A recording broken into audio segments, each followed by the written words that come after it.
The final chapters of David Reimer's latest book are left unfinished. His conflicted life cut short last week by a tragic suicide. Reimer's story made international headlines. He was the victim of a bizarre gender experiment, a boy forced to live his childhood as a girl. Now, his mother is speaking publicly about her son's life and her own. Janet Reimer says she wants to finish writing his story as well as share a mother's pain. Here's the CBC's Jennifer Rattray. He was so humanitarian. He loved animals, he loved family, and he loved children very much. Janet Reimer sees the smile on her son David's face, but she knows what it's hiding. A painful lie, a lie that haunted him, ultimately to his death. We knew he wasn't long for this world. His life would be a short one. Reimer is still reeling from this painful prophecy, but she wants to tell the story as a tribute, she says, to her son. Winnipeg in the mid-60s, Janet Reimer was a typical homemaker, busy with 2 baby boys. And then a bizarre twist that forever changed their lives. Both boys were circumcised, but in David's case, there was a mistake. His penis was almost burned off. Janet had no idea what to do. Then she read an article about this man, Dr. Johnie Money'u, a sociologist from Johns Hopkins University, who had a radical idea that boys could be raised as girls, that nurture was stronger than nature. We've been stereotyped in our view of male and female. And I thought maybe this was a possibility for David to have a gender identity that was definite. And so I wrote to him and he responded very quickly. He was very, very interested. The family went to Baltimore. David had minor surgery to repair the damage, began taking sex hormones, and became a girl, Brenda. No one was to know the truth. I don't understand it to this day, but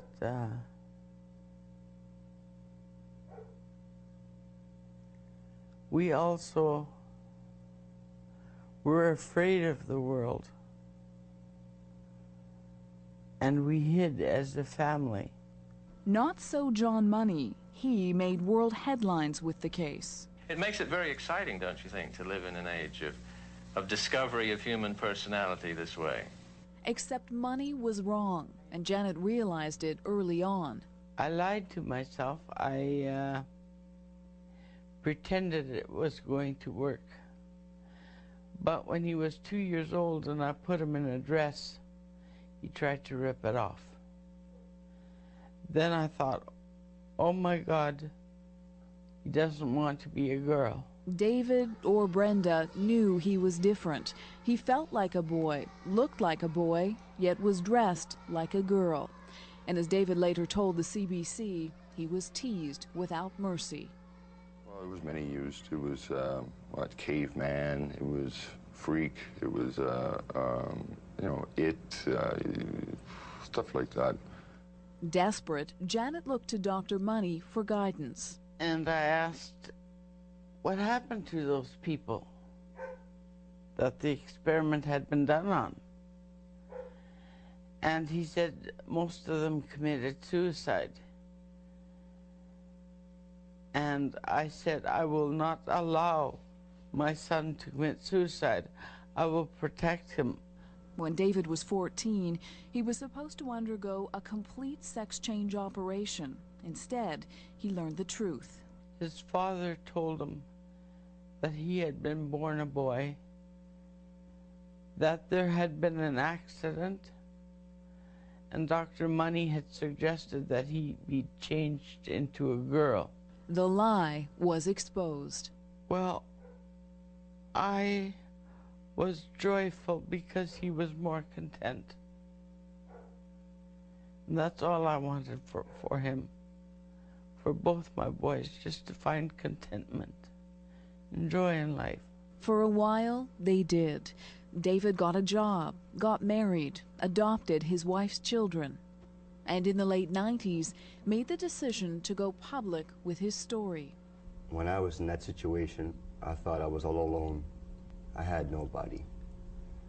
These people have one thing that I never had, and that's the confidence that they're not alone. That was his mission in life, to enlighten the world,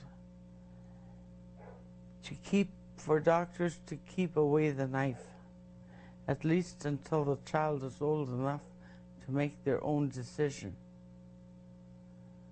as to whether they want surgery or not. His story became a book, and David became famous.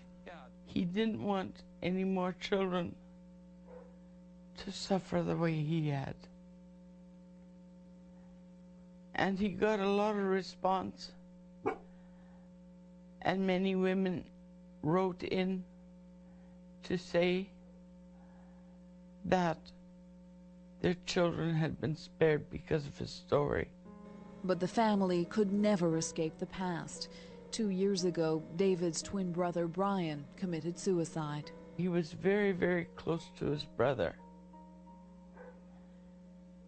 And when his brother died, he would go to the gravesite nearly every day, bring flowers, pick weeds, and spend time talking to him. David, too, struggled with his demons. Shame, embarrassment, to be forced to wear a get-up as a girl, and being ashamed and wanting to fall in an air crack and die. Then, last Christmas, David had a dream, and Janet feared the worst. He had a dream that the skies opened up, and there waiting for him was his brother Brian and his grandma and grandpas, and many people that he described that he hadn't seen since he was 8 years old, that were there waiting for him. I knew then that he wouldn't be here long. She was right. Last week, David Reimer killed himself. I knew why the police were coming to the door, and I started screaming, "No, no, no." My husband came. They told us to sit down. They said they had some bad news. And I knew David was dead. Today, Janet Reimer is left with pain and loneliness, but she also has a mission to finish writing a new book that David had begun. My son gave of himself all he had, right to the end. For The National, I'm Jennifer Rattray in Winnipeg. And a footnote about this story. We contacted Dr. John Money's office in Baltimore.